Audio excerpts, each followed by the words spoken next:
Bueno, buenas tardes a todos y a todas. Muchas gracias por haber venido y gracias especialmente a Bucharaya Hamoudi, que es miembro de la dirección política del Frente Polisario y delegado también del Frente Polisario en España.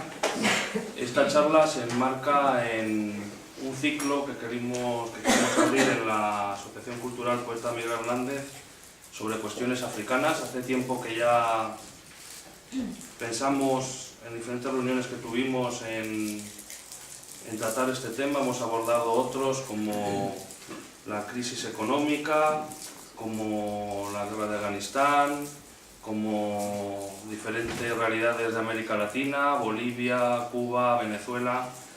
Pero pensábamos que el tema africano también tiene mucha importancia para ser abordado desde una perspectiva diferente y de izquierdas, y creíamos conveniente empezar por la cuestión del Sáhara, porque creo que nos afecta muy directamente y aunque ha cobrado actualidad en los últimos meses, merced a lo ocurrido con la huelga de hambre de Aminetou Haidar, pues es un conflicto o es una situación, un problema, una cuestión política que lleva más de 30 años en el candelero, en el calendario de Naciones Unidas y de diferentes países, y que queríamos abordar desde nuestra perspectiva, desde una perspectiva diferente a la que muchas veces brindan los medios de comunicación oficiales.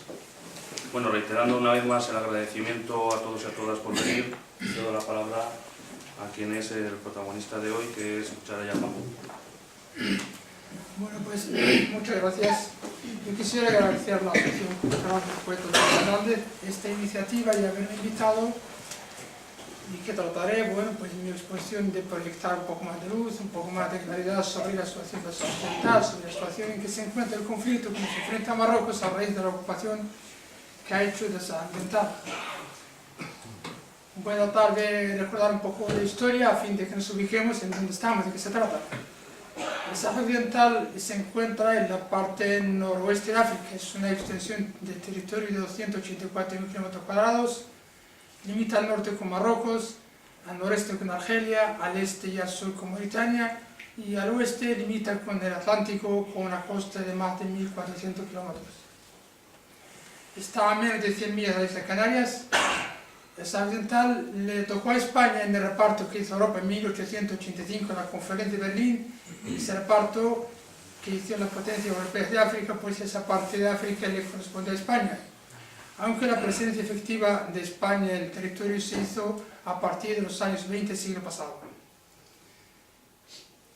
Sáhara, bueno, pues es un territorio con unas minas de fosfato bastante ricas, no solo en cantidad sino en calidad. Tiene unos bancos más importantes en pesca del mundo, tiene hierro en la gracia y tiene, bueno, pues grandes posibilidades según las proyecciones que se han hecho en gas y petróleo. España estuvo en el territorio hasta 1975. Los saharauis, a lo largo de la historia con España, pues era reclamado de España que empezara el proceso de descolonización que a toda potencia colonizadora le exige el derecho internacional. Y se ha intentado mediante procedimientos pacíficos. Se le presentó a España cierto memorándum, concentraciones pacíficas, a fin de que se empezara con el proceso de descolonización. Y en 1970, el 17 de junio, bueno, pues los saharauis se concentraron, una gran concentración en Laayoune, para pedir a España realmente que empezara ese proceso de descolonización, de alguna forma o de otra. Pero la respuesta española que entonces fue bastante dura, fue bastante violenta, fue una respuesta militar. Han habido muertos, han habido heridos, el cabecilla del movimiento, que era Basir, desapareció, lo tomaron prisionero y hasta ahora no ha habido nunca ninguna respuesta. Y a raíz de esto, bueno, pues los nacionalistas saharauis pensaron de que había que buscar otros métodos de reclamar el derecho de determinación, porque los métodos pacíficos no consiguieron nada. Y se empezó a organizar la formación de un frente político-militar que es el Frente Polisario. Y se fundó el 20 de mayo de 1973, que empezó, bueno, pues, actividades militares, actividades políticas, a fin de reclamarle a España que empezara el proceso de descolonización. Y ya entonces, bueno, pues las Naciones Unidas empezaron a reclamar a España, los años 73, 74, de que tiene que empezar ese proceso. Y el proceso de descolonización, de acuerdo al derecho internacional, es hacer un referéndum para que la población autóctona decida seguir con la potencia colonizadora, independizarse, bueno, qué tipo de relaciones va a tomar. Pero en esto, bueno, ya que España empezó a dar señales de que va en serio lo del proceso de descolonización, Marruecos y Mauritania se suman al carro y reclaman que el Sáhara es parte de Mauritania y de Marruecos antes de que España entrara en el territorio. Y presenta la situación ante el Tribunal Internacional de La Haya. Esto, bueno, pues se retarda el proceso de descolonización hasta ya principios de 1975. La situación en España se complica un poco con la enfermedad de Franco y después con toda la situación y la muerte de Franco, pero el Tribunal Internacional de Justicia de La Haya emite un dictamen en el que dice que las únicas relaciones que han habido entre el Sáhara y Marruecos son relaciones entre algunas tribus del Sáhara Occidental y el sultán de Marruecos, pero que nunca ha habido relaciones de soberanía entre Marruecos y el Sáhara Occidental, y tampoco han habido relaciones de soberanía entre el conjunto mauritano y el Sáhara Occidental, por lo que se debe empezar a llevar a cabo el proceso de organización. Este era más o menos el contenido del dictamen del Tribunal Internacional de Justicia de La Haya. Ante esto, Marruecos, bueno, pues trata de forzar una situación aprovechándose de la coyuntura que atravesaba España con la muerte de Franco, y organizó una marcha sobre el Sáhara con 250.000 marroquíes civiles. En esto, bueno, pues el jefe de Estado en función, aquel entonces el príncipe Juan Carlos, visita Laayoune y hace un discurso en el que se compromete que España nunca abandonaría al Sáhara.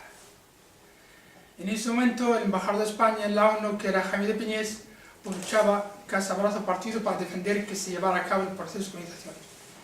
Y el ministro de Asuntos Exteriores, en aquel entonces el señor Cortino Mauri, negociaba con el Polisario la liberación de algunos prisioneros del ejército español que estaban en el Polisario, pero también negociaban alguna fórmula de salida para evitar la invasión marroquí.